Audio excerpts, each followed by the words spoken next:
Welcome to a new time. Welcome to a new era. This ain't WCW. This ain't Monday Night Raw. This ain't SmackDown. This ain't even WWE. Feel the wrath of the pythons. You shall feel the wrath of Hulkamania. This is where the power lies. And that's the bottom line because Stone Cold said so. He put hard times on Dusty Rhodes and his family.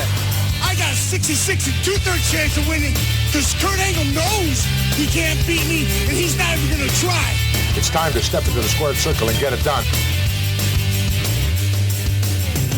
Welcome everyone to the Legends and Champions podcast, coming to you from the United Kingdom. Andy Evans here, of course, not from Weymouth. I am currently in Exeter, about 2 hours away from home, sat in a hotel at the Exeter Chiefs Rugby Stadium, which is the local rugby team here, and also the former home team of Fury from the UK Gladiators. Check her out, and you can find out more about where I am. Coming up this week on the show, Stefan and I are going to be breaking down WrestleMania 2000, arguably the worst wrestling pay-per-view in WrestleMania history. I will give you my reasons why next.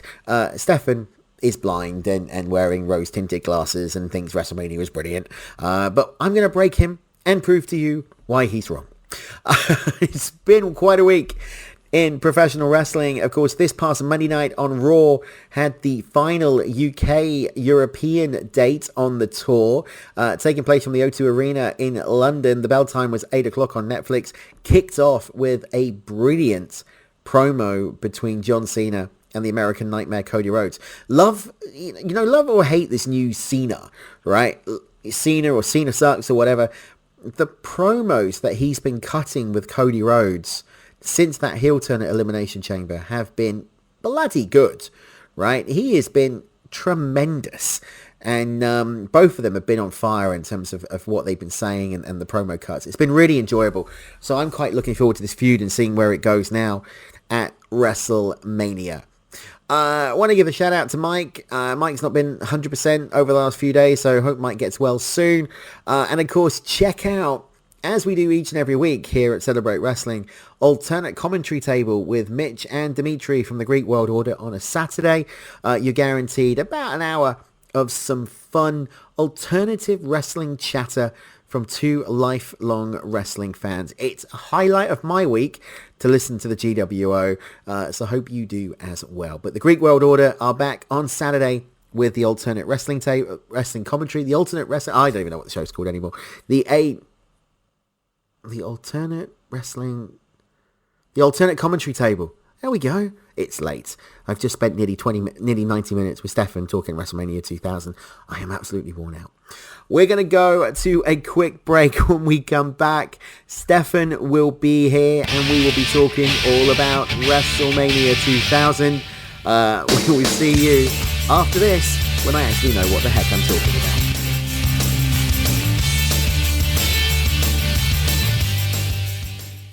The alternate commentary table, ACT, brought to you by the Celebrate Wrestling podcast feed. Listen, it's Mitch, it's Dimitri. We got this little pod thing that we do every single week where we talk about the week in wrestling and the way in which we do it from the other side of the railing. Right, Mitch? I like that. We're coming at it because we love it. We hate it. The alternate commentary table, ACT. Download it anywhere where you're getting your podcasts. Sure.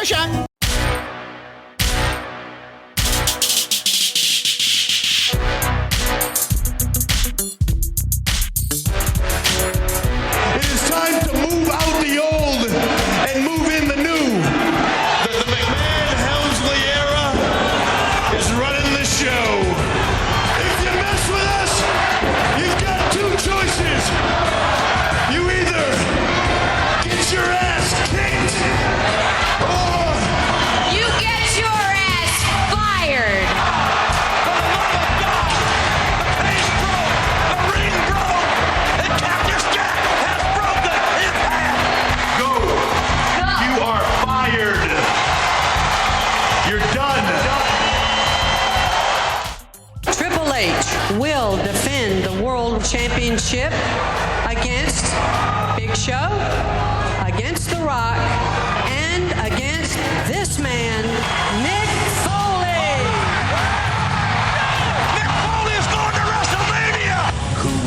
revive the first ever Fatal 4-Way Elimination match at WrestleMania. The game! The Rock! The Big Show and now Mick Foley! Mick Foley's dream has come true! Fatal 4-Way at WrestleMania! Whose hand will be raised as WWE Champion?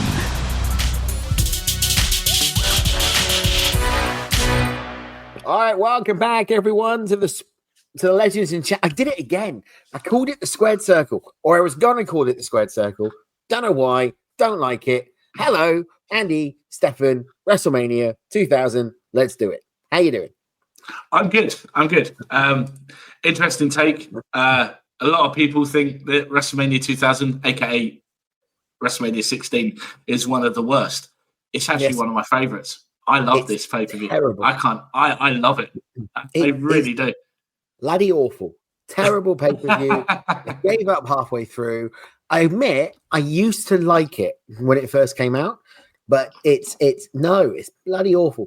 Right, before we get into that though, as we're recording this on the 2nd of April 2025, I think it's very remiss of me not to send our condolences, kind of starting the show off a bit weird, not wrestling related this one, but sending our condolences out to the family of legendary actor Val Kilmer, who passed away earlier this morning. I think it was being reported about 3 a.m. GMT on the 2nd. 65 years old, no age. You know him as from Top Gun. You know him as Goose. Sorry, it's Iceman, not as Goose. And of course, Batman, he played Batman in the original Joel Schumacher Batman films. I'm kind of bringing it up because, Val Kilmer was a legend and we're both, pop culture fans and it needed to be addressed that, Val Kilmer was Val Kilmer and it's such a shame to hear of the passing of a legend. This is one of those ones that really hits you. You're absolutely gutted. I mean, I suppose many of us probably foresaw it coming at some point eventually because we know his cancer battles with like throat cancer and that, and I know I was meant to go meet him at London Comic Con in 2019, but because my marriage broke down, I wasn't in the right headspace to go, and I kind of regretted it. Although I remember watching on Sky the Val Kilmer documentary that they did, which showed a lot of his own personal footage that he'd recorded with him and his family and whatnot. And they actually showed some from that convention, and he looked like he was really struggling. And I'm in some ways kind of glad I didn't go because I felt that maybe it was a little too much for him. But anyone who knows me knows Top Gun's in my top 10 movies of all time. I love Top Gun. I really do. I really loved the little touch in the sequel, Top Gun Maverick, from a couple of years ago, where Tom Cruise brought Val Kilmer in to have that cameo as Iceman. Yeah, but let's just address the elephant in the room there. Yeah. Just very quickly. I'm not sure if you know about this. It was actually Val Kilmer who approached the producers of Top Gun, and wrote that scene. That was his idea to come back and do that. I know Tom Cruise did. I know Tom Cruise wanted Val if he could find a way, and Val come up with the idea, and it worked, and it was a beautiful scene between the two of them, which really got me in the feels. I mean, I have a soft spot for Batman Forever. It's my favourite of the two Joel Schumacher films because Batman and Robin, we don't talk about that. Never happened, did it, George Clooney? No, it didn't. But I actually thought Val Kilmer played a very good Batman and Bruce Wayne in that movie. And it's not like top tier Batman, but it was very enjoyable, and I really enjoyed his portrayal. And Val Kilmer, it's such a sad loss, and we're getting to the point now where we're losing a lot of even more legends now, and that's it's such a shame. Well, here's a bit of trivia for you. You might not know this. You might know it. You might not. But for those of you who watched the 2008 reboot of Knight Rider that was on NBC, it was Val Kilmer that played the new Kit. He did the voice of the new Kit. Yeah. replaced William Daniels, who was also Mr. Feeney from Boy Meets World. Feeney. Okay. So thanks for that. Feeney. I apologise. But Val Kilmer, rest in peace. Condolences to his family. He's going to be sorely missed. WrestleMania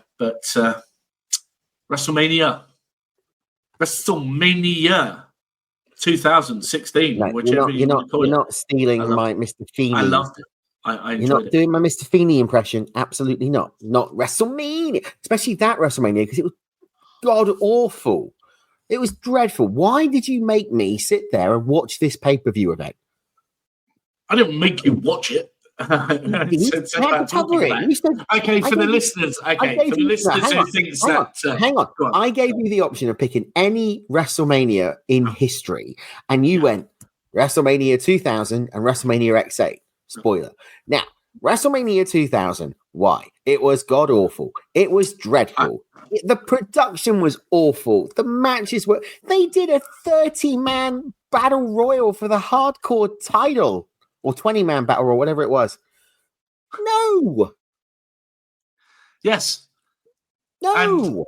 But I do apologise for our listeners who sort of, maybe thinking that Andy's malfunctioning. No. He's not an android. I bet he kind of wishes he was, but he's not. I've just delivered 7 hours worth of mental health training. Okay. And you've lost yours in the process, clearly. Okay, so basically, Andy said to me, pick a couple of WrestleManias for us to talk about. Now, look, the way I see it is that we're always going to end up talking about the ones, the main ones that people would expect us to talk about, the more iconic WrestleManias. And for me personally, I really enjoyed WrestleMania 2000. Now, was it a great card? No, it wasn't. It was the only WrestleMania in history that never had a single one-on-one pinfall match. A lot of the matches, some of the matches were filler, but it was because it was fun. I thought the pay-per-view was fun. No. I really did. No. I mean, forget the the Hardcore Championship Battle Royal, which was quite amusing seeing, members of the Mean Street Posse winning the Hardcore Championship. No. But it fit in well with the time, with Crush Holly's 24/7 rule, that kind of thing. It worked perfectly. I enjoyed it. I mean, it's got some forgettable matches, i.e., Terry Runnels versus the Cat in a cat fight with Val Venis as a special guest referee. Yeah, that was kind of forgettable. I mean, you could probably think, and this is not forgettable because this had me in stitches back then, and I still chuckle now. Probably my immaturity was TNA Test and Albert with Trish Stratus against the team of Al Snow and Steve Blackman, a.k.a.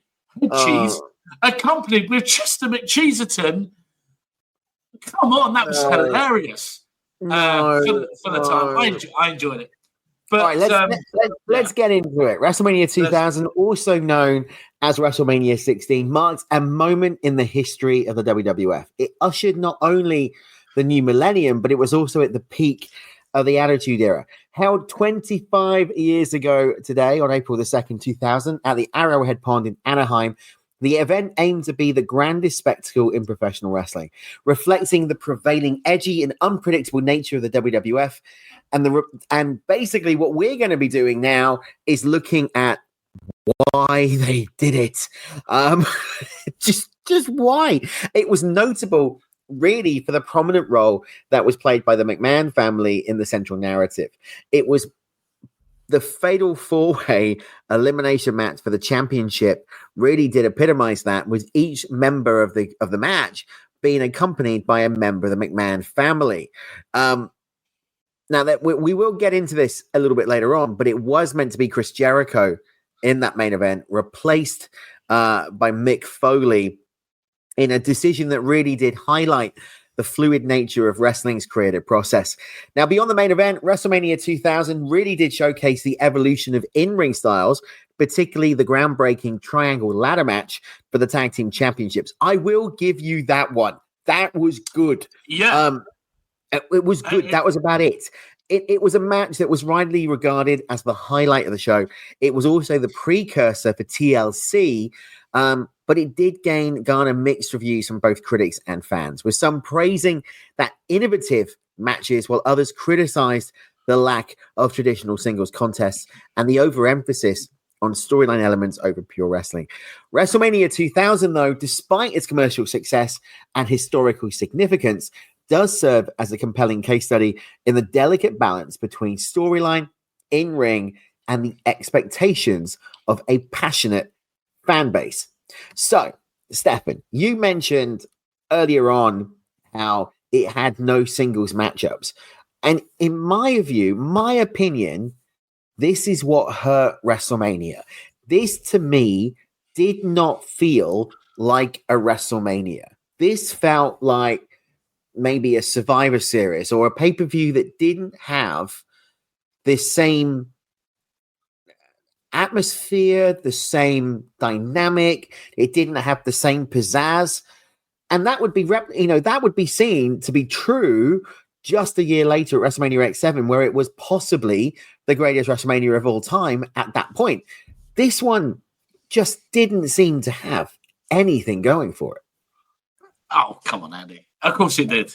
No, honestly. It was the first WrestleMania hang on. It was the first WrestleMania not to be called WrestleMania with the Roman numericals. It became WrestleMania 2000. But they threw everything 2000 in that era, didn't they? It wasn't just wrestling. Everything was 2000, wasn't it?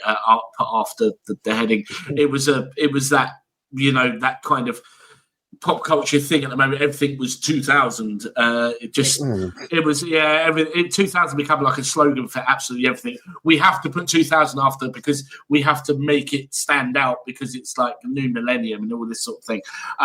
It wasn't necessary. We didn't really need it to be called WrestleMania 2000 because we are still a very way off of the real WrestleMania 2000, which we'll never see in our lifetime. So.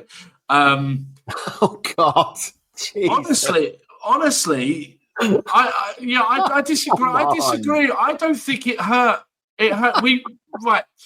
WrestleMania at that time was still the WrestleMania of that time because it wasn't until WrestleMania 17 that I thought broke the mold and kind of took WrestleMania into like this other slight direction and this. On this new level.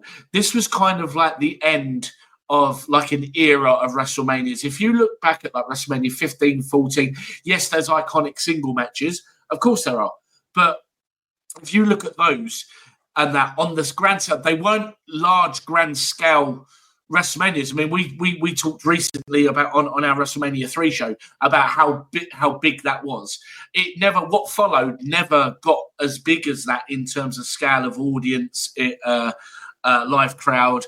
I just it was a fun show. To me, it felt like a WrestleMania at that time. When you look back at it now, it's kind of like, oh, this is very different, because you do look back because we've had a lot since. So look, I want to take you to two critics who did a review of WrestleMania. The first one is from John Powell from Canadian Online Explorer, who did the wrestling section there. He called it a flop. He said, and I quote, "It was supposed to be sports entertainment's greatest event of the year. It was supposed to be the best the WWF has to offer. It wasn't. WrestleMania 2000 from the Pond in Anaheim will go down as one of the worst manias the World Wrestling Federation has produced in its 15-year history of broadcasting the flagship spectacle.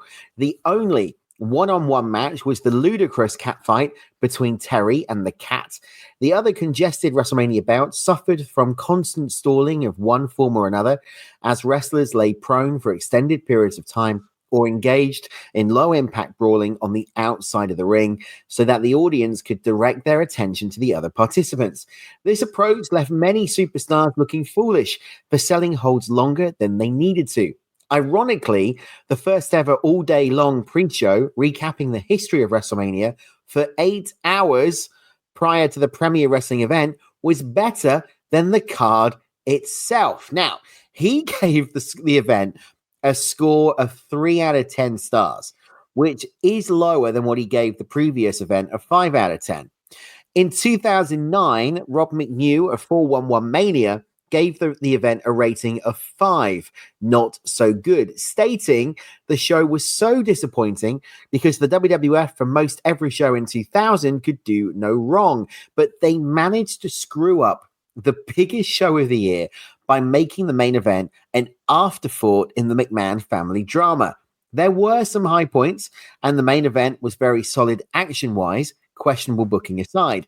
There is still no explanation for what happened at the end. And you can't even blame Russo because he was already in WCW running them into the ground. So even the critics couldn't stand the pay-per-view. What are the names of these two critics again? They are John Powell from the Canadian Online Explorer and Rob McNew of 411 Mania. Who? Oh, come on. What? What? All right, let's see. I'm sorry, right.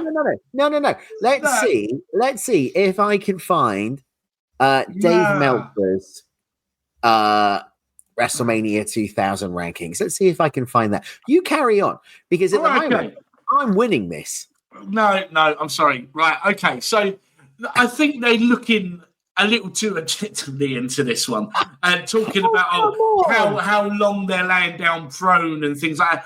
My God, tell me an event where that rarely ever happens, because if in matches where there's multiple participants, because it's all about buying time so the focus of the crowd and the cameras can be on the action so everyone gets their spots. I mean, that was an absolute ridiculous statement for a start. Okay. No, it wasn't. It was. Now, I kind of not completely agree, but I see the point being made about the main event being made an afterthought to the McMahon drama. I kind of see that point, but at the same time, not really, because if you look at it, there is story between that in that Fatal 4-Way itself. You got the Big Show who was actually the legit proper Royal Rumble winner of that year, because Rock's feet both did touch. We had a storyline that went on about that, okay? The Rock was awarded the Rumble victory. That's why he's in there. Plus, he's having that rivalry with Triple H anyway. Mick Foley's in there because Triple H has retired him through, we had the whole rivalry in late December through to No Way Out 2000 the month before. So he had every reason to be in there. And obviously Triple H is a champion and he pissed everyone off anyway. And, and the McMahon Helmsley's, the stuff. Did you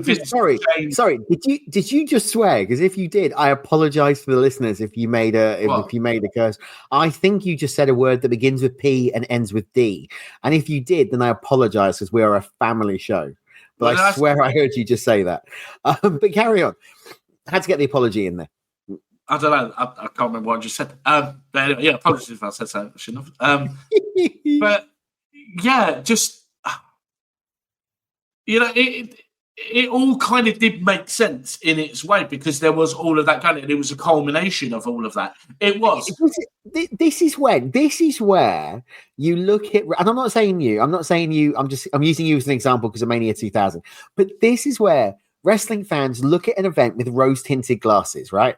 Because a bit like, we both did with Mania 3 when we did that the other week. There was moments in that were great. And I will do the same when we talk about WrestleMania 9, because it's my favorite one. But, this is not a good pay-per-view. Take WrestleMania out of the title. If you took Mania 2000 out of the title and this was Backlash or No Way Out or Judgment Day or anything, one of the secondary pay-per-views, I guarantee you would be sat here going, this was the biggest pile of dross. But because it's got WrestleMania on it, you're not.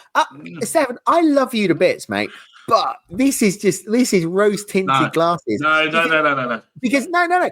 Dave Meltzer's star ratings, right? And Dave, a valued contributor to Celebrate Wrestling, and someone who's been around the industry for a long time. D'Lo Brown in The Godfather versus The Boss Man and Bull Buchanan. 0.25 stars. The Hardcore Battle Royal, 0.5. Al Snow and Steve Blackman versus Test and Albert, not even a Right, naught. get that right. Get that Minus. Who versus Test and Albert? Who versus Test and Albert? Head cheese. Thank you. Al Snow and Steve Blackman with Chester McCheesington, minus not even a 1.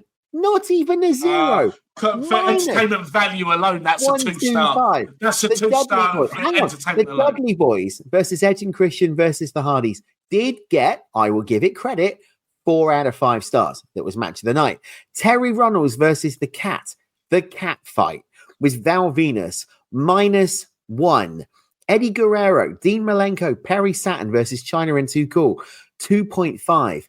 Angle versus Benoit versus Jericho for both the IC and the European titles, 2.75. Rikishi and Kane versus X-Pac and Road Dogg, 1. And the Fatal 4-Way, 3. This pay-per-view legitimately sucks. According to other people. Like, you know, according to me. According to you and other people.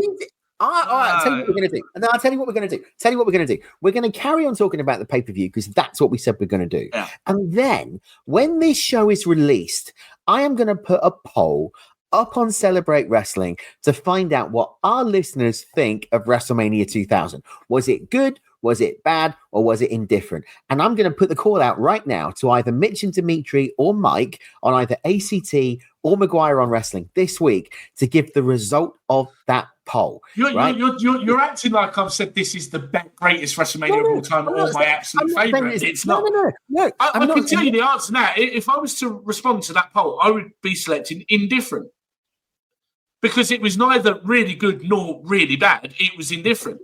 There are things about it I really love, and there are things about it which I was like, no way. I love the fact you're getting heated about this. This is just hilarious. You're getting heated about it.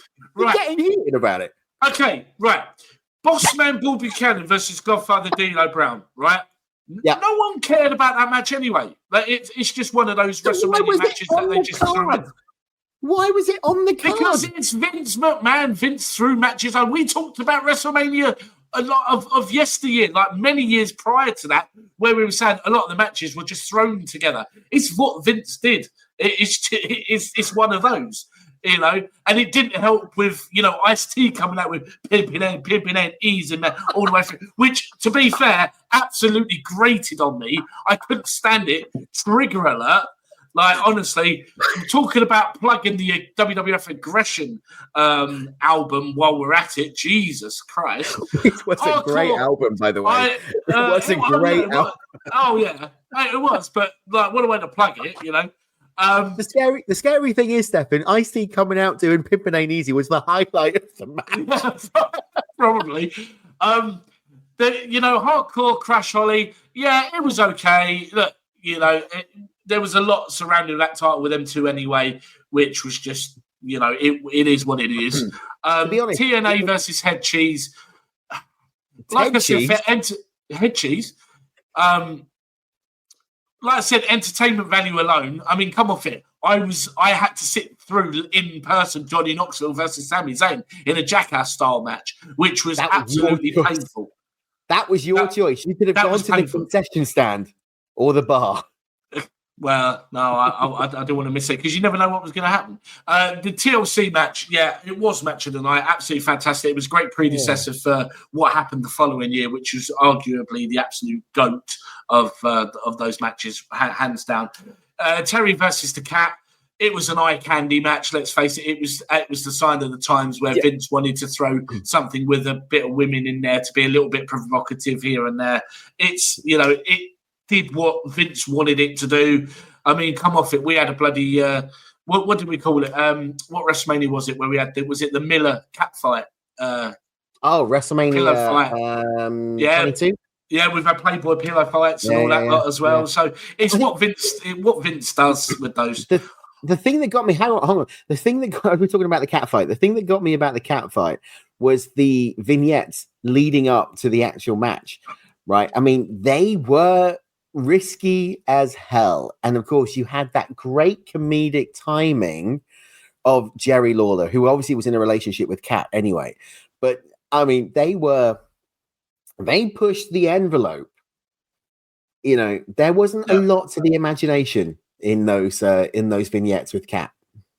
Absolutely. We know what happened at Armageddon just months prior when she won her match at Armageddon. We know what happened there. But yeah, that's what Vince did. It was his thing.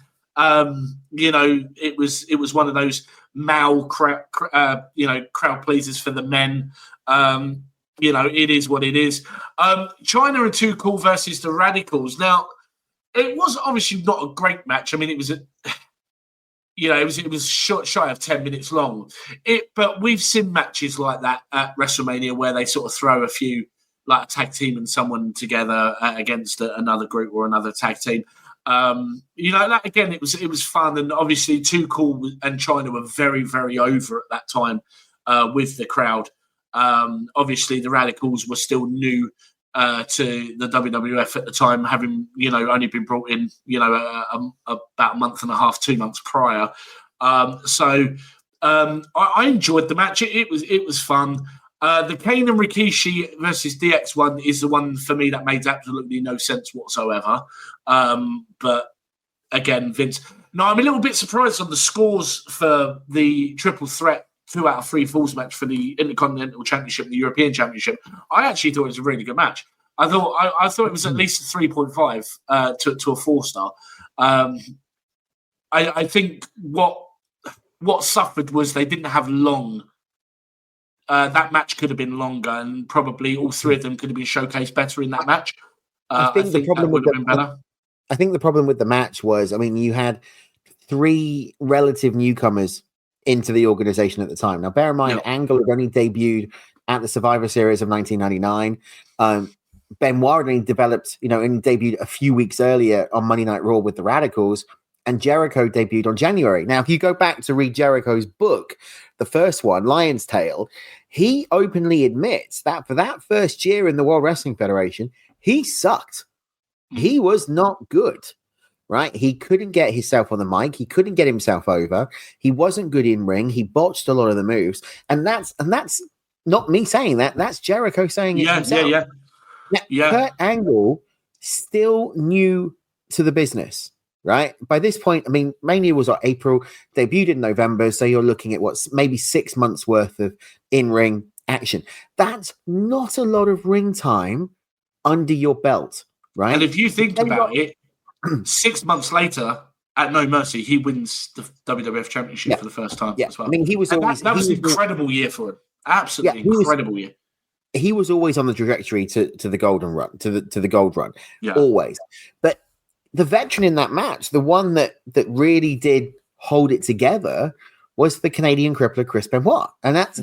And now to kind of, I'm in two minds. I want to get your opinion on this, and we're going to talk about it in a second. But I want to get your mind, because I'm really in 2 minds about whether or not we ever do a show on Benoit, right? Because if you look at this period of time, if you look from 1997 through to when the double murder suicide actually took place, he was at the pinnacle of his career, and he delivered a lot of 5-star matches.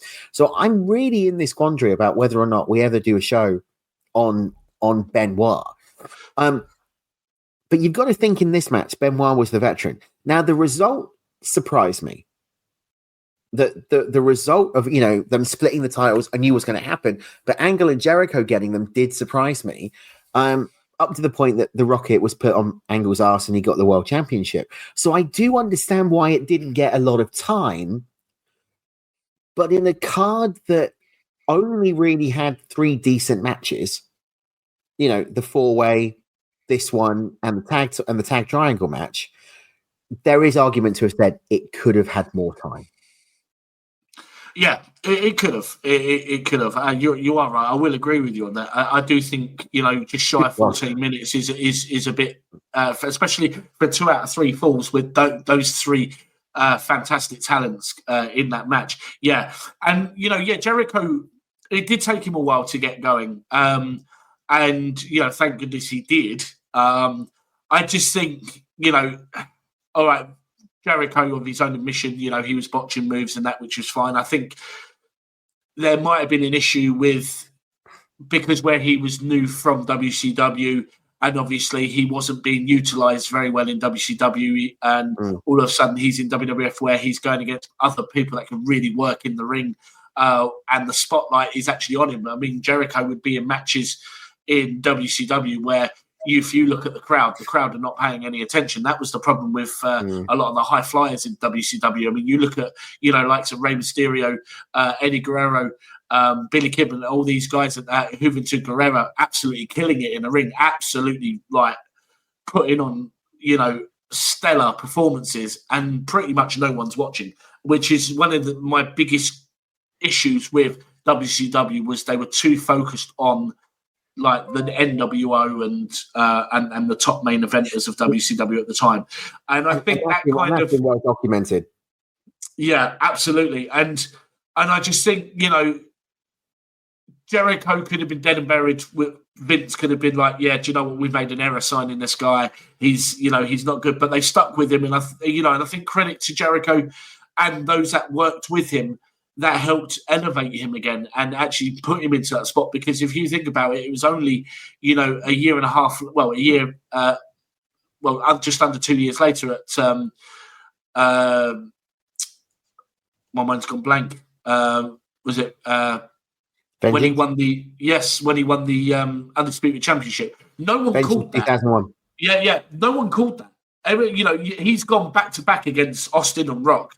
Like, you wouldn't have thought Jericho would win those matches in succession and they would put the title on him. Absolutely not. So I think that was a great reward for him and for the company to say, you've proved us wrong. You've really, really put yourself up there. You've earned this. And obviously I think it's a bit sad, Jericho's, openly spoke about how he found out and how he spent his first night at the hotel on his own with cold pizza at the hotel, all on his own with the title the night he won it. And, it's a bit shame he didn't get to really celebrate that. But, yeah, for me, that match really should have been given much more time. But, it's a match that I really, really thoroughly enjoy. And going back to what you said about, debating whether or not to do a show on Benoit, as I've said all along, and I'm always open about this, I'm the sort of person that I can separate the performer from the person. I will celebrate and rave about his career, how good he was in the ring, and I will celebrate all of that side of things. The personal side of him and everything like that, I keep that separate. That's what I don't agree with. I just focus on the wrestling side of things. No, I get where you're coming from with that, but it is a tricky one with Benoit because that is quite a prevalent, it's very remiss for us not to touch on it. But what I will say is I've got a correction because I turned around and said that it was Jericho and Angle that won the match. It wasn't. It was Benoit and Jericho that won the European title.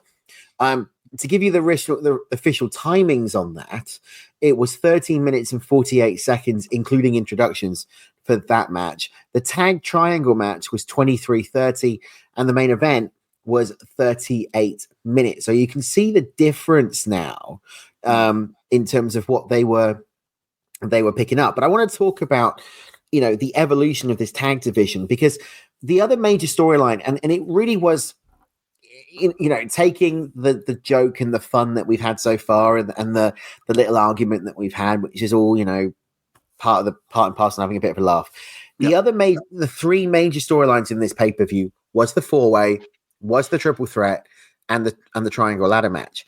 And what was unique about this was the fact that it was centering on the tag team championship and the rivalry, this intense rivalry between the three top tier teams. Now, in 2000, the tag team division was the Hardys, the Dudleys, and Edge and Christian. There's no argument about that. And this feud was characterized by the escalating physicality and the innovative offense and the memorable encounters that really did captivate the audiences at that time, and what made it different to what was being shown on Nitro. And, the rivalry really began in January of 2000 at the Royal Rumble, where both the Hardys and the Dudleys were involved in a series of brutal matches, including a tag team tables match at the Rumble itself, where Jeff delivered a swanton onto Devon from the arena's balcony. Now, if I believe right, that was Madison Square Garden, right? No. Edge and Christian were also vying for the tag titles. Their path crossed pretty much weekly with the Hardys and the Dudleys, leading to chaotic brawls and displays of aerial technique once you add in Jeff and Edge into that. Now, a key moment in the build-up to this involved Terry Runnels. I know. I know. She'd been managing the Hardy Boys. She turned on them during a number one contenders match against ENC, costing Hardys the victory and aligning herself with Edge and Christian, which added another layer of intrigue to the rivalry. Didn't that was at No Way Out, wasn't it? The month prior. It was, yeah. Yeah. Yeah, absolutely. Now, the culmination was at WrestleMania in this triangle match for the tag team titles. The match featuring all three teams simultaneously battling to retrieve the championship belts was a new concept. We hadn't seen that many ladder matches at this point in WrestleMania history. It was only 6 years earlier at WrestleMania 10 that we saw our last ladder match that was Shawn against Scott Hall for the Intercontinental Championship against Razor Ramon. They hadn't done another one since that point. And really, this triangle ladder match is considered to be the defining moment for all three of these teams. And it really elevated their status within the WWF. It set the blueprint for the TLC that took place at WrestleMania X7. And it also showcased those often stupidly dangerous spots that would become synonymous with those three teams. And it's cited by a lot of people, critics, Meltzer, fans, me, as the highlight of WrestleMania 2000 because it demonstrated the athleticism and the creativity of that evolving tag team division. That was your main event, in my view. Yeah. Do you know, I often wonder how would the tag team division have looked, especially with those three teams, if the month earlier, because I know No Way Out in the match against the Dudley Boys, it was the New Age Outlaws, and obviously Billy Gunn suffered that injury that kept him out for a period of time, and then obviously he would then return as the one Billy Gunn and have his hair cut, and less we talk about that, the better, because I absolutely hated it. If the New Age Outlaws still, if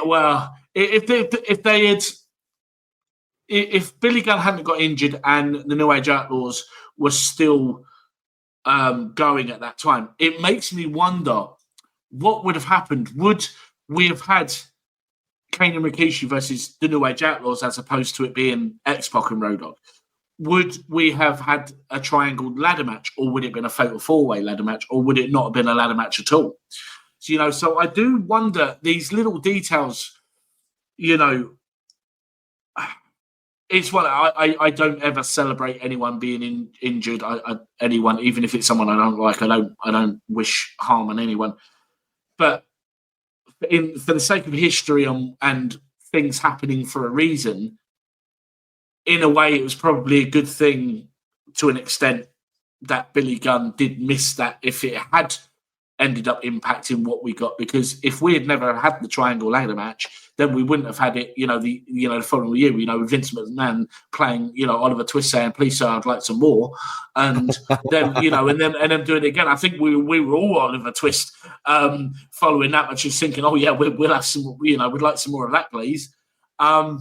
So yeah, the tag team division was. I mean, yeah, you had those teams were the three top teams, and then obviously you had the likes of the Headbangers, you had the APA, you had Too Cool, you had the Radicals. So yeah. I mean, the tag team division was fairly solid at that point, which was one of the reasons why for so many years later, until Triple H just kind of tried to build the tag team division back up, where tag team wrestling became an afterthought under Vince, and we would see so many tag teams split, and one would go off and be a singles guy, the other one would probably get released, and so on, as we've seen numerous times. So it's iconic. it was definitely for me the making of Edge and Christian. Because before then, the most thing they had done was probably with, the Brood, the Ministry of Darkness. For me, it really solidified them as a team. They went on an incredible run together. And then obviously, we really got to see how much potential of an actual main event star Edge would end up having. He had that, let's take him to the next step. We'll put like the IC title on him, which they did. His popularity grew and grew and grew and grew until, Vince, said, right, okay, it's time. You're our guy. Let's, we'll put you into the main event picture now. So, yeah, it's a fantastic match and very iconic for those reasons. And, it was, match of the night. It was the best match of the night. Absolutely. I kind of want to pick. I can't disagree with you on any of that, except for one thing. I kind of think it highlighted all three of those teams to the level that they were. The Dudleys were known for ECW, right? They were known for being the Paul Heyman lackeys, for coming in with the stutter of Bully Ray, but they were known for that hardcore style. And I think, again, they had a transition problem where they came from the bingo hall in Philadelphia to the glitz and glamour of the WWF, where it was more about the storytelling in the ring than the physicality in the ring. And the Hardys were just kids, right? They needed the rub off the veterans of the Dudley Boys, who were, without a shadow of a doubt, the veterans in that match. And Edge and Christian were pretty much there. So I agree. I think it did a lot for all of them. I think, personally, I actually think as a tag team, the Dudleys did the best out of it in this one. I think in TLC, it was Edge and Christian that got it. Yeah. And the Hardys were always on that cusp of greatness. I mean, I agree with what you said. I mean, the Dudley Boys were kind of the veterans. Yeah, I think, I don't disagree with you. It did help all three teams in their way. I just think for Edge and Christian, who, were still up and coming as a tag team, the Hardy Boys, he obviously elevated both of those. But also, if you look at the Dudley Boys as well, as you said, coming from the, the bingo halls of Philadelphia and all that, like with the ECW, it solidified them. It allowed them to show what they could do. And the appreciation in terms of, a much larger audience, a different audience, become very accepting of them, and they won them over, and rightly so.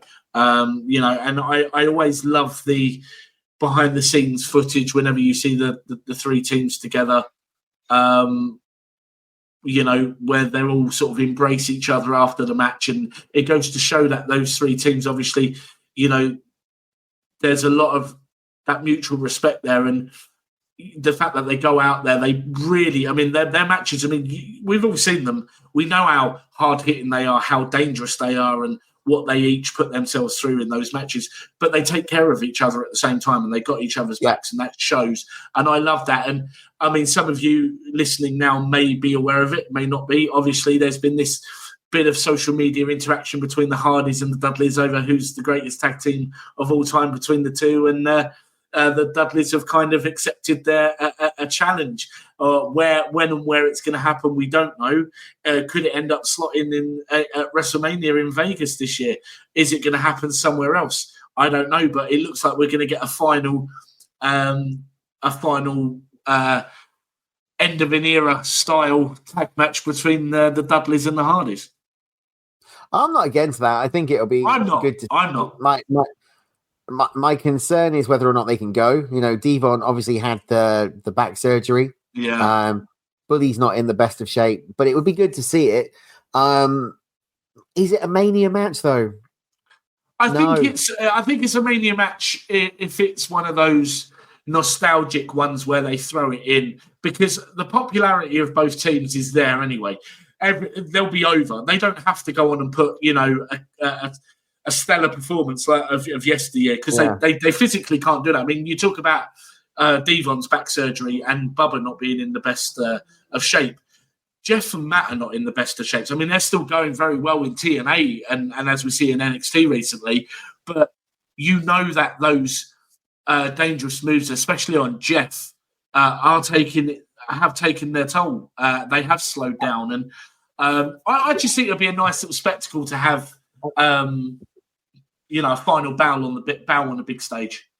The pop those two teams would get would be astronomical, but there is part of me that is like, I don't want the match to happen because I kind of want Edge and Christian in it, and that's never going to happen, right? No, but that's what I would like to see. All right, the trilogy. Yeah, totally. Yeah. Let's shift gears to the main event, right? The championship picture, because the title scene leading into Mania was dominated by the Game. He had regained the title on the January 3rd edition of Raw. The championship journey was woven nicely into two major feuds, one with Mick Foley and one with The Rock. The animosity between Triple H and Mick Foley reached a boiling point, culminating in that brutal Hell in a Cell match at No Way Out in February of 2000, where the stipulation was that Foley would be forced to retire if he lost. Now, Triple H emerged victorious, ending what we thought at the time was Foley's storied career. Now, moving over to The Rock, he had been a constant form in the Game's side, vying for that top prize. And this rivalry, forget the championship, we talked about it in the Triple H trilogy a few weeks ago, had been going on for years. But the rivalry for the championship intensified in the weeks leading up to WrestleMania. Triple H used his influence as champion and his marriage to Steph to exert control, including The Rock. Now, the Big Show entered the title picture by winning the Royal Rumble in January. One that, to be honest, I've always forgotten that he's won the Royal Rumble in 2000. But that victory, as we know, earned him a spot in the main event at WrestleMania, making that championship landscape even more volatile than what it already was. Now, the big thing about this match, the defining characteristic, if you will, and the one that is the most controversy, is this McMahon in every corner. Vince McMahon, who had been absent from TV following Stephanie's betrayal at Armageddon in December, made a return, aligning with The Rock. Shane O'Mac sided with the Big Show, even appointing himself as the guest referee for a number one contenders match between The Rock and the Big Show at No Way Out.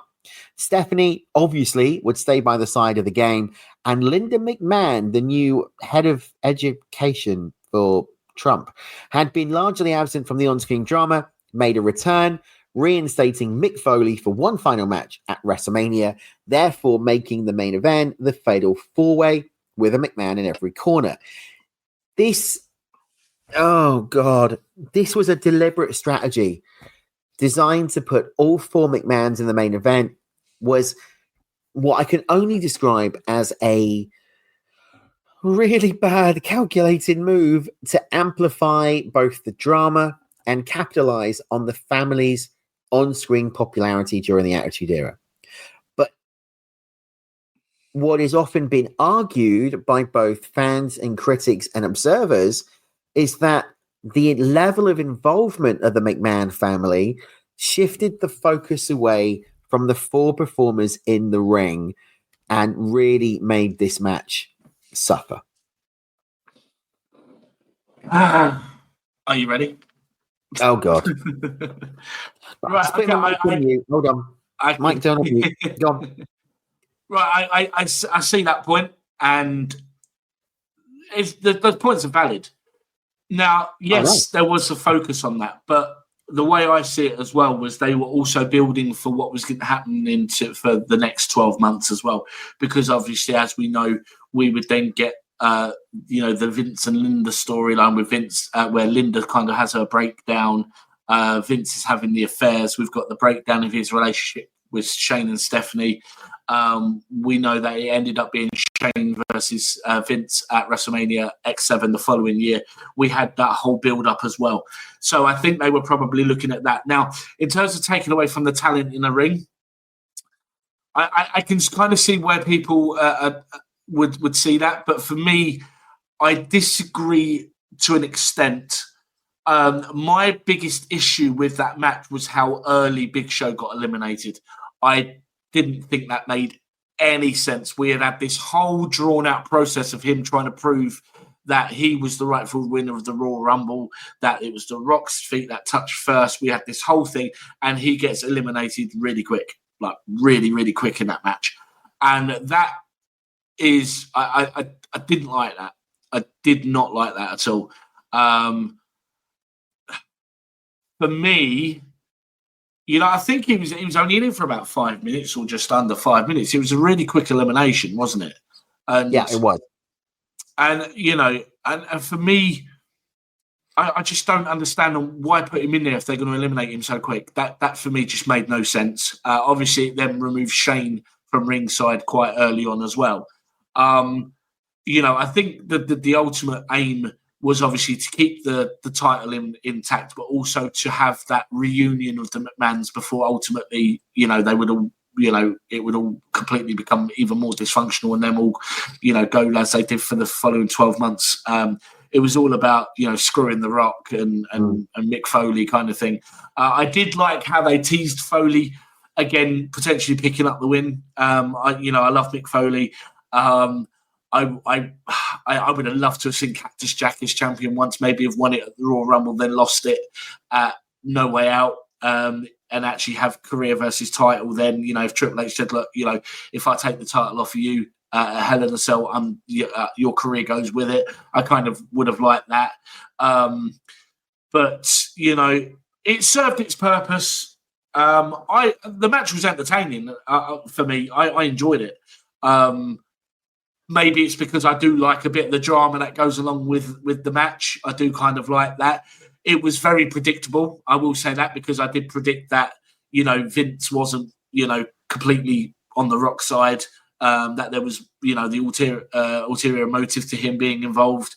So when Vince wants to get involved sort of thing, and even The Rock looks a bit confused, that there's something still going on. My issue with the whole involvement of the McMahons is we had The Rock lose the title that year, WrestleMania 16, WrestleMania 2000, whatever you want to call it, because of Vince's involvement, Vince screwing The Rock.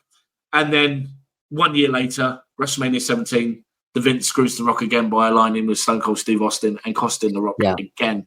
That, for me, irritates me because I don't think with those stellar names in the main event, you don't need Vince McMahon. You don't. You don't need Vince McMahon. And I think it's also unfortunate that at WrestleMania 19, which was when Austin, had retired and we had the final Rock Austin, the trilogy match at WrestleMania, and The Rock goes over, that match doesn't stand out because I think it didn't help with The Rock being in the Hollywood heel kind of persona he was at the time. Austin was a little bit more limited because you could tell he was struggling, and hence why he retired. But just going to interject in there at the moment. If you're listening to that, you might have just heard a little bit of static. We are on, I'm on hotel Wi-Fi at the moment, so not always the strongest. So hopefully you didn't lose too much of that that Stefan was saying, but some interesting points there. I just kind of want to, touch on something before we move on to some of the office stuff as we've been doing the last few weeks. Jericho, as we referenced earlier on, was meant to be in that main event. Now, he got removed primarily because the office didn't think that he could match up to The Rock, Triple H, and the Big Show in terms of height and stature, and that it might expose him for his work rate. The other reason was the fact that Vince wanted to reward Foley for his dedication to the WWF, and Jericho has gone on record stating how disappointed he was at being removed from the championship picture. Now, I got mixed opinions about this, as I have to, as you know me. I'm not exactly au fait, not telling you what my opinion is. I actually kind of think if you had replaced the Big Show with Jericho, it would have elevated that main event. Yes, because it wouldn't have taken away from Mick Foley coming back. No. You had this new upstart heel who was making waves, who had already had interaction with The Rock back on the debut in January on Raw is War. And I think that actually it would have added this level of athleticism that you didn't get from the other three performers in that ring, especially the Big Show at that time. So I do genuinely think that was a mistake to remove Jericho from that main event match. But it's a what if scenario, isn't it? Because what if? Yeah. Would it have improved the match, or would it not? Would it have highlighted Jericho? Well, this is where we fall into the alternative. I'm not nicking again. I got a lot of heat for that. We're gonna do the Legends scenario. Yeah. I agree with you, and it is a case of a what if, and the what if question is, would they still have had Triple H walk out as the World Wrestling Federation champion at the end of this match? Because we only referenced it a couple of weeks ago about the heel walking out, and up until this point, there hadn't been a heel champion walking out of the main event. It had always been the face. This really did break the mold in terms of WrestleMania. Now it's become second nature. It happens, all the time. But this tagline for WrestleMania 2000 was a McMahon in every corner, and it was quite clever, right? Because it did communicate the unique element of the main event, and we'd already said that they were quite prominent characters in the Attitude Era. I mean, bear in mind, Raw Homecoming had a 20-minute segment with the entire McMahon family getting stunned by Steve Austin. Well, right? Linda kind of not getting stunned. Less than that.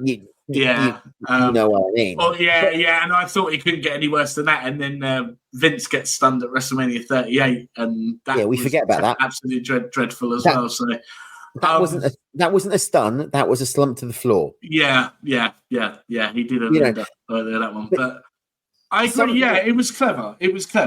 But it's because it became. I think the reason why I'm more forgiving with the whole McMahon in every corner scenario for this main event was because of all the way it tailed off into different things over the next 12 months. We ended up with a rivalry between Shane and Big Show. We ended up, Stephanie and Triple H's relationship and dominance got a little bit stronger with Vince on their side as well. What I did like, I always said the year 2000 was one of my favourite years from start to finish in WWF history for me as a fan, because there was so much that happened in that year. What was interesting was from pay-per-view to pay-per-view, you didn't know, you wouldn't put it past them that the title was going to change hands in the main event, because it was always like The Rock and Triple H trading winning the title, and up until we got to No Mercy, and then Angle obviously won it from The Rock, and that kind of brought to an end of that. So it served its purpose. I don't have any real issues with it. Like I said, I think the Big Show getting eliminated early, I wasn't overly happy about that, because I just thought it was pointless if you were going to eliminate him early. They may as well have just, as you said, put Jericho in. I actually would have preferred Jericho to have been in that. For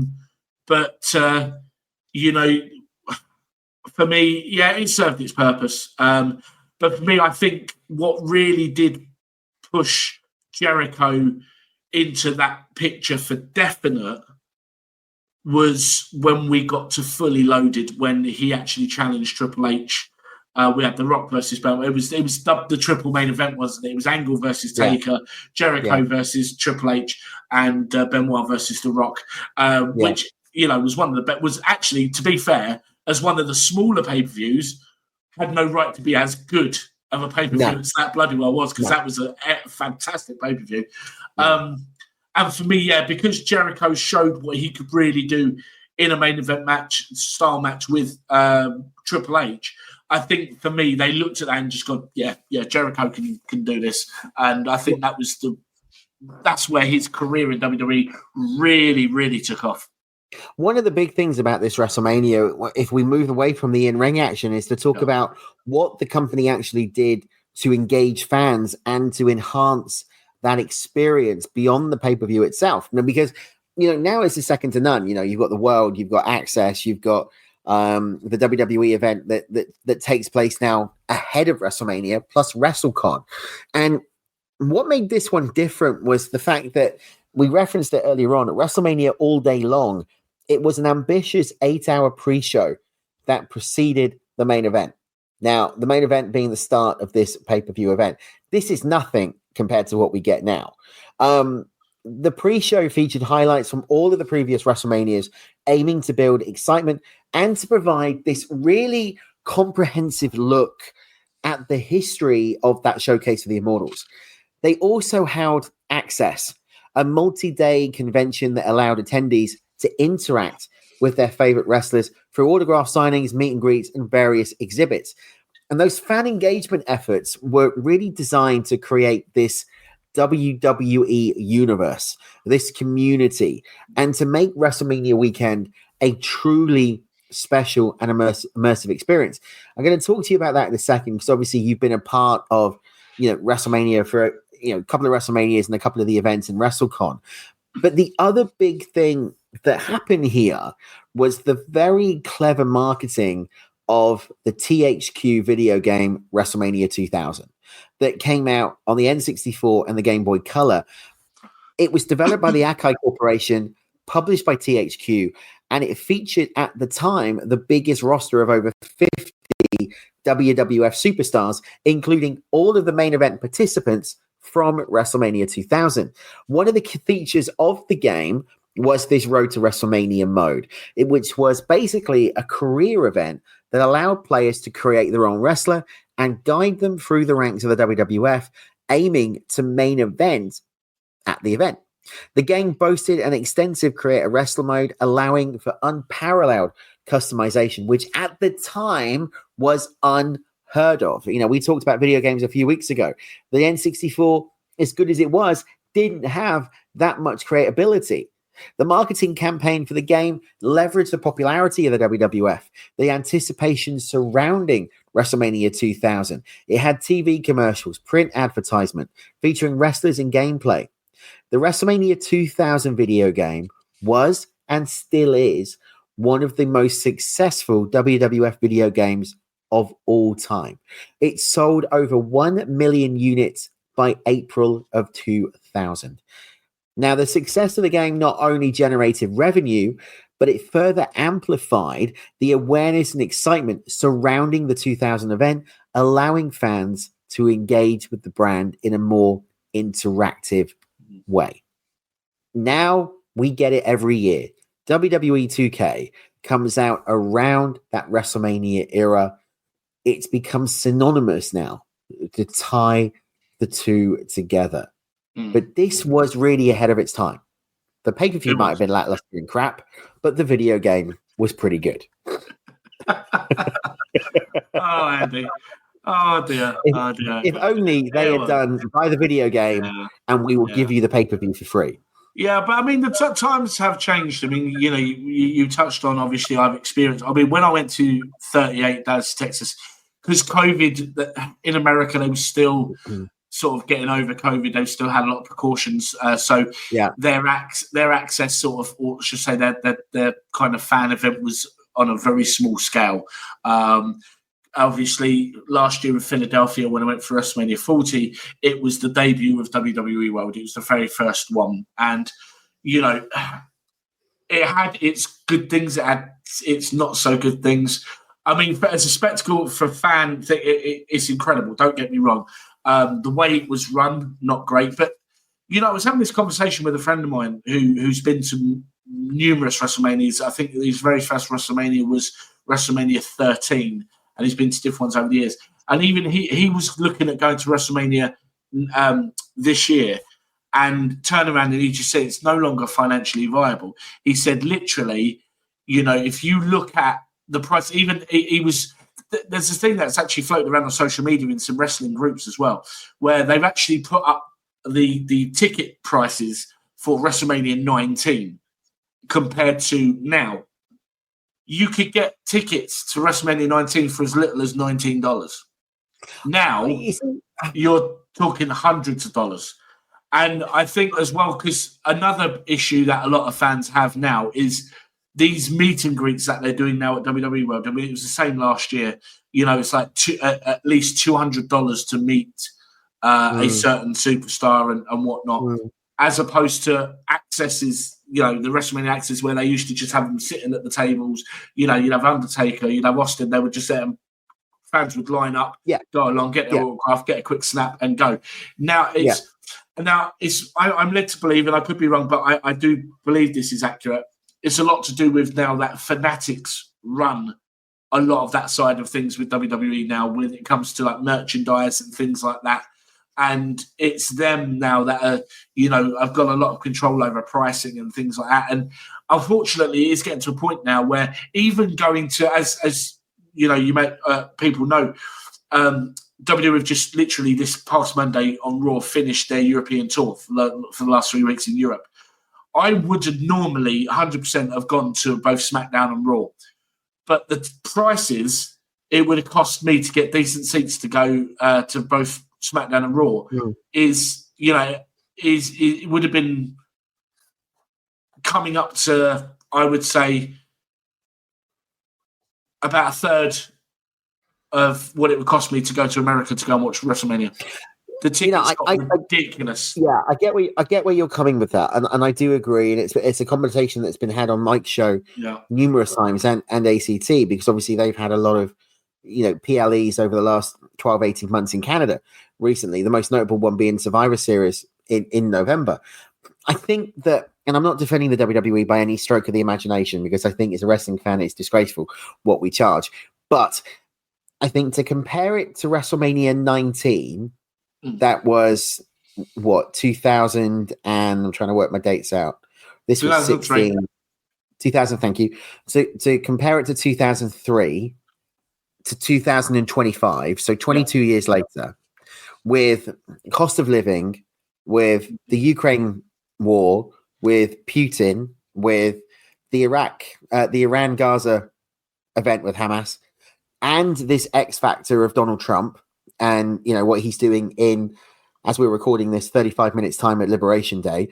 I don't think you can quite honestly do a fair comparison of an event now to an event back in the day because of inflation and because of all those reasonings. However, what I would say to you is, as long as wrestling fans are willing to pay that money, they aren't going to do anything about it. No, and I totally agree with you that is the thing, because for all the amount of people that won't pay it or can't pay it, there will be, you know, just as many people that will pay it and can pay it. I just find it unfortunate that, you know, so many people, you know, that dream of going to WrestleMania or to these PLEs, you know, have to miss out or don't ever get to have that experience because they're priced out. It's a shame. It's a shame.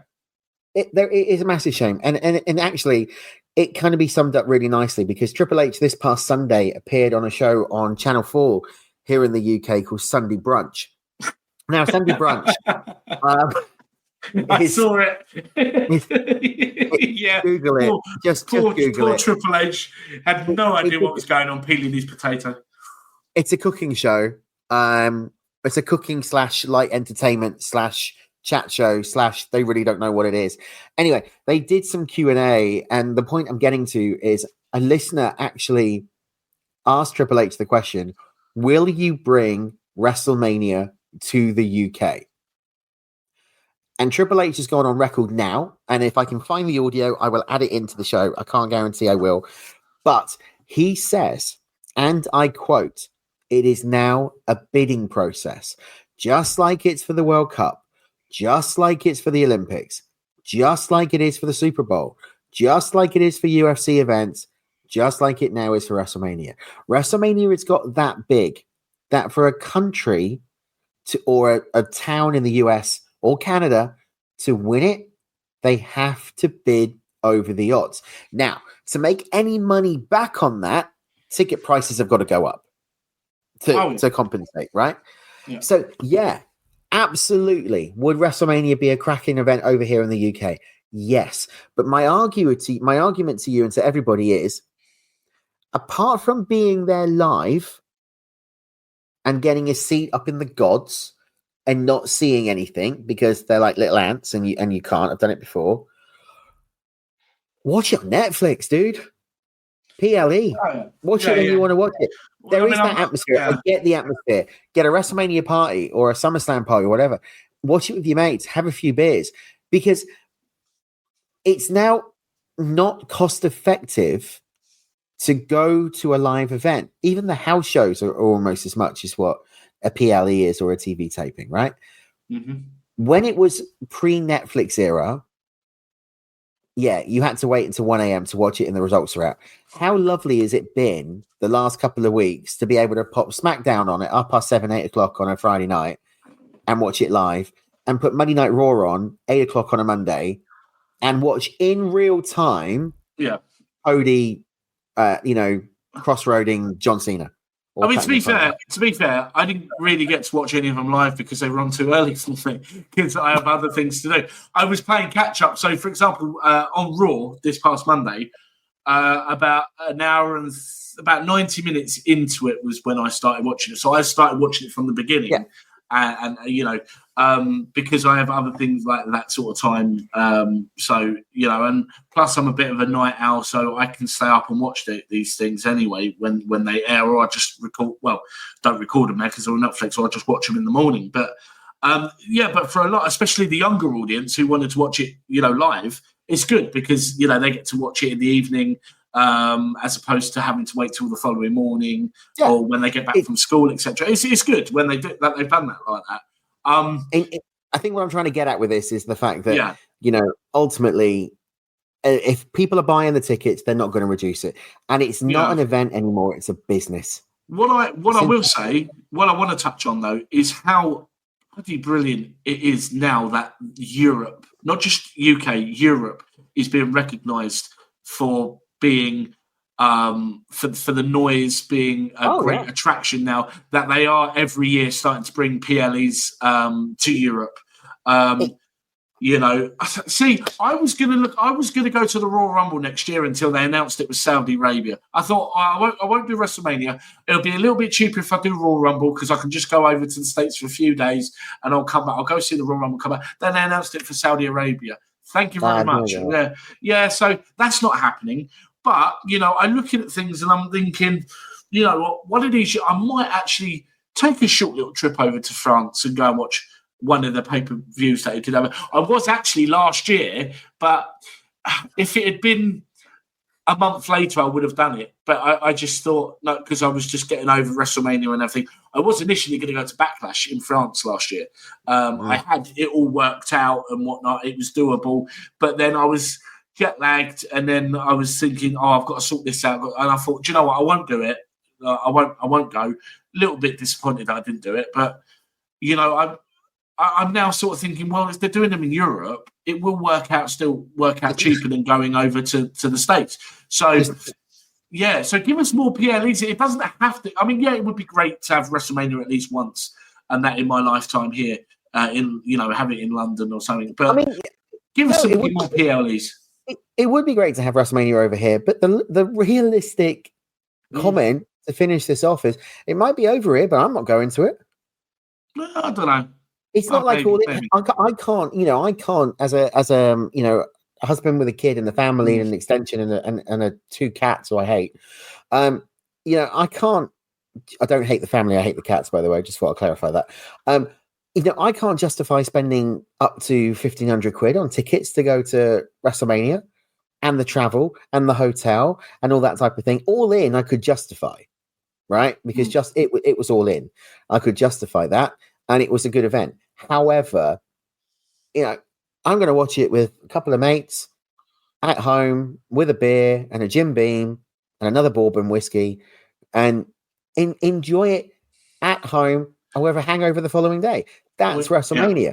But we need to get all of us Celebrate Wrestling guys to do a live watch party. Yeah, that would be hilarious.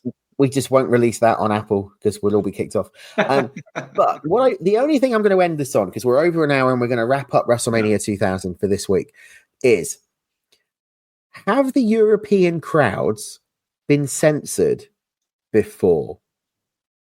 Because I genuinely cannot remember a European crowd from Brussels to Italy to the UK that were as loud as what they have been the past 2 weeks in the Netflix era. I don't know. I mean, I think what really stood out, I think it does start with Backlash last year, doesn't it? Backlash in France last year. That crowd was just absolutely insane. That was where it really started to go viral, wasn't it? About, well, how loud are these guys? And then obviously a lot of people thought, oh, well, it was just, it was a one-off and things like that. And now, as you have seen since, especially the last, few weeks in Europe, on Netflix, and that you've just seen, well, actually, no. I mean, I've not seen a Raw or SmackDown as loud as they have been in the last few weeks. That gave me Raw after WrestleMania vibes. Absolutely, yeah. The old school Raw after WrestleMania vibe, not the last few, but when it meant something, right? Yeah. That gave me, and I've got to do it. And I'm going to just pop a message in a private chat to you now. We need to do. Right, there we go. You should see that come through. Yes. So we're going to do it as we wrap up the segment. So let's go to the close of this show because, there's one thing that I haven't referenced that I really want to touch on because it's quite funny. Did you know that a unique aspect of WrestleMania's long-term significance is the fact that the video was banned in Ireland by the Irish Film Classification Office, otherwise known as the IFCO. The ban was due to the event's use of realistic weapons, including metal chairs, barbed wire, and sledgehammers, as well as the perceived, and I quote, gladiatorial bloodlust of the crowd. The incident highlighted the perception of the Attitude Era's content as being excessively violent and potentially harmful, even leading to censorship in certain regions. The IFCO statement regarding the dangerous and pernicious aspects and the increasing violence in storylines to maintain audience share underscores the controversy surrounding the edgier content of the time. The ban served as a stark reminder of the social and cultural impact of professional wrestling and the debates surrounding its portrayal of violence. I can pretty much guarantee you in 25 years, I have never heard that story until I did the research for this show. I've never known that. That's hilarious. That it really is absolutely hilarious. Someone didn't get the memo. Someone didn't get the joke. They clearly didn't get it. It doesn't say anything about SummerSlam or No Way Out or the Royal Rumble or anything being banned. Just WrestleMania. I mean, the Street Fighter, the Royal Rumble was like, yeah. But the Royal Rumble the year before with The Rock in McFoley, with the unprotected chair shots to the head. I mean, seriously, that would have been bad. Anyway, that is WrestleMania 2000. Quite frankly, one of the worst WrestleManias of all time. One of the WrestleManias. In fact, you know what? I'm going to take it one step further. One of the worst wrestling pay-per-views of all time. Come on, Andy. Not as bad as ECW's December to December or the Heroes and Villains pay-per-view that was done by an independent wrestling Ric company. Flair's last match pay-per-view. Even that was better than this pay-per-view. And no, it was not. No, it was not. No, I'm not having that, Andy. No. But no, we're gonna give a shout out to Mike as well because Mike's not been well. So just for you, Mike McGuire. Mike McGuire. What is it? Cody Rose. Mike McGuire. Yeah, it kind of doesn't work with doesn't quite work, does it? No, we need to rethink that one. But get well soon, Mike. We look forward to having you back to your best soon. Speedy recovery, my friend. All right, that is it for us for this week. We're going to go to our last commercial break of the evening. Next week, we will be back with WrestleMania X8, talking all about what was one of the best WrestleManias. So we have gone from the worst to one of the best. And if you could see the video, he is shaking his head, wanting to kill me. Stefan, just admit, you've made me watch a 3-hour piece of crap. No, that's fun. Let's go. That's it. Let's go. Head cheese. Let's go. Bye, everybody. Right, we're going to end the call. Bye, everybody. See you next week. Well, I'll be back after this.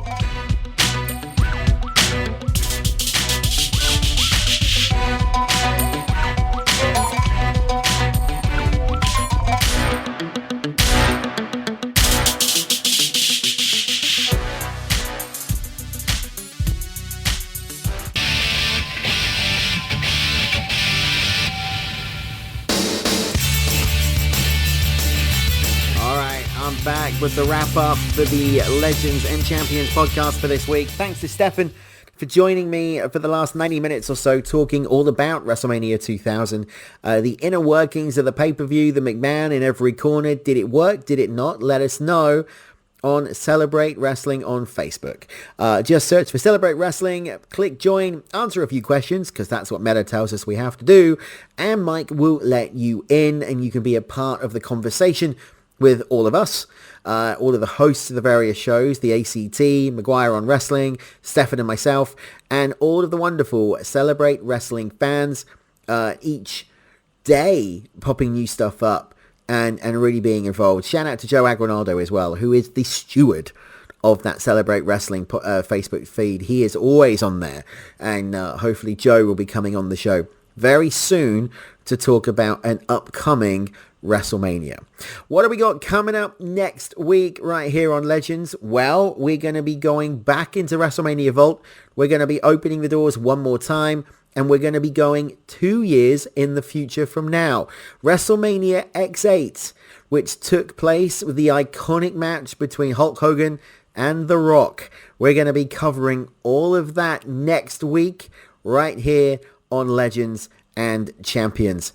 So until then, we will see you next week. Mitch, Dimitri, we'll see you on the ACT this Saturday, and Mike and Mr. Meltzer will see you on Sunday for Maguire on Wrestling. Join us at Celebrate Wrestling. Join us and buy them t-shirts from Mike. They're cracking. Get some stickers. Do whatever you want to do, but let your voices be heard. We will see you next week right here on Legends. See you at the matches. Bye-bye, guys.